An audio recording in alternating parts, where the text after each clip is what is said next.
10 seconds.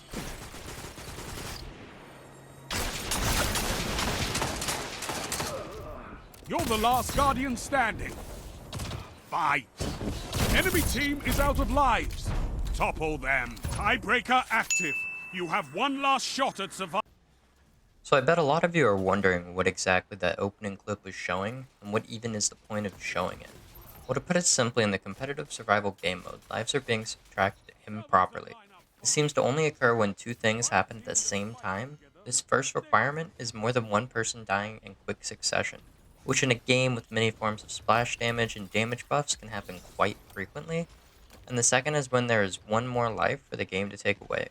Before we take another look at the opening clip, let's look at another example of the glitch in action. So this is a clip of your standard 3v3 survival game mode. As you can see, I'm trying to play on the outside of the fight to support my team, but I misjudge how far the enemy is, and they proceed to push me. Luckily for me though, my teammates end up evening out the score by just shotgunning the overextended enemy team. Now as you can see, I respawn up, the enemy respawns up, and we go into a 3v3 sudden death. This all seems pretty normal, right? Well, let's go back to the beginning of the clip and let's see if we can find anything that just seems out of place.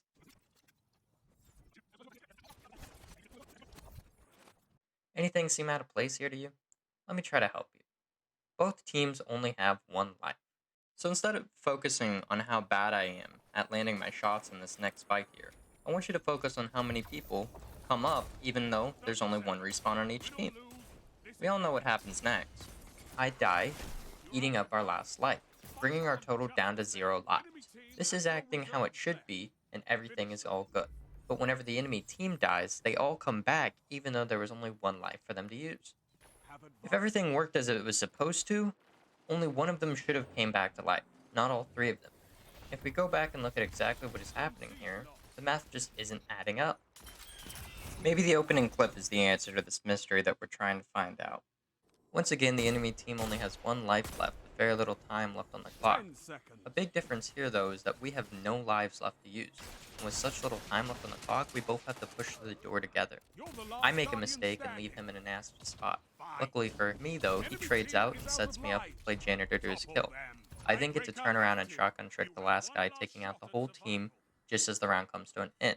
But wait, two of them came back up, and the round just ends anyway. That doesn't make any sense. Well, let me explain. Whenever you run out of time inside of survival, there are two ways to win. Take the capture zone or eliminate the enemy team. When the round ends here, the entire enemy team is on respawn. This leads the game to think that the entire enemy team is knocked out. Even though they aren't and two of them come back up, the game still thinks, since the timer's at 0 and nobody's left on the enemy team, everybody got knocked out. So, we win the round. As for the lives not adding up, I can't be certain with what's going on here, but I can give a theory. When Beyond Light dropped in November this year, Bungie added a new physics engine to the game, which had affected a lot of how the game operates in the background. This glitch only seems to have popped up this season, and I've never heard or seen anything about it until this season. This makes me think that whatever Bungie added to the engine is inadvertently impacting how the game sees lives remaining, respawns, and even who is still alive in the game. So why does this even matter? Who cares about survival? Who even takes competitive seriously enough to care about these glitches? Well, for the last question, my answer is don't be rude, some of us do actually care. But let's talk about why this matters in the grand scheme of things for the people who don't play survival a lot. In the This Week at Bungie article that was published last week, a lot of new things for Season 13 were announced. One of the biggest things was the addition of gilded titles to the game. If you aren't addicted to the game and hold on to every scrap of news that we get like me, let's explain what gilded titles are and why they matter. They're basically prestige titles that you can re-earn at the start of each season. This adds a lot more replayability to the game and is for targeted game modes being Gambit, Trials of Osiris, Grandmaster Nightfalls, and Crucible. While we may not know each of the requirements to gild a title yet, it is no secret that some of the most difficult triumphs to obtain for the Unbroken title can only be obtained in the competitive survival game mode. This can give us a good idea that we will need to go back into survival each season to re-guild our title.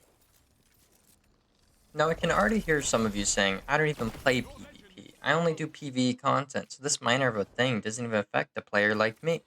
Well, yes, but actually no. One of the biggest things on our to-do list at the start of each season is to get our power level up for the new raids, nightfall content, and missions that Bungie creates for us. Well, in the current state of the game, by far the fastest way to grind out power after reaching the soft cap is by playing the comp playlist. You can earn a lot of rank up drops, and in this season, Bungie gave us more incentives to choose comp over any other form of grinding by adding a random chance of powerful drops at the end of each game for all players. So if you want to run the new high level content as fast as you can, or as soon as it drops, there's a good chance you at least have to dip your toes in the playlist where this glitch is occurring. At the end of the day, even if you still don't think this glitch affects you, I'm sure you know at least one person on your friends list who will run into this glitch. Maybe they will just avoid the playlist and stick to other avenues to play and enjoy the game, but I'm sure we also have those friends in our friend group who only play Destiny for the unique PvP experience that it provides. Maybe they will just pick up and move to a different game out of frustration. I think we can all agree that at the very least, if they want to keep the survival playlist around, they should at least try to fix the bugs in the way that the system is run. Thank you for watching the video, and if you got this far, it really does mean a lot to me. This is the first attempt at making something like this, so the audio is probably a little but let me know if you know what all I can do to fix the audio, and if you have any advice for future content. Thank you. Don't you call him a monkey, he don't got no tail. And if he did, then Magilla the monkey would be for sale. With shoes on his feet, suspenders, and a hat on his head. There's not much about our dear little gorilla that hasn't been said. We got a gorilla for sale, Magilla gorilla for sale, sale. We got a gorilla for sale, Magilla gorilla for sale, sale. We got a gorilla for sale, Magilla gorilla for sale, sale. Except for Mr. Peebles, he don't like primates. Magilla Gorilla just isn't a mammal with whom he relates. He'll sell you a cat or a dog or a bird or a tiny goldfish. But down deep inside Mr. Peebles, he's got himself only one wish, saying, we got a gorilla for sale, Magilla Gorilla for sale. We got a gorilla for sale.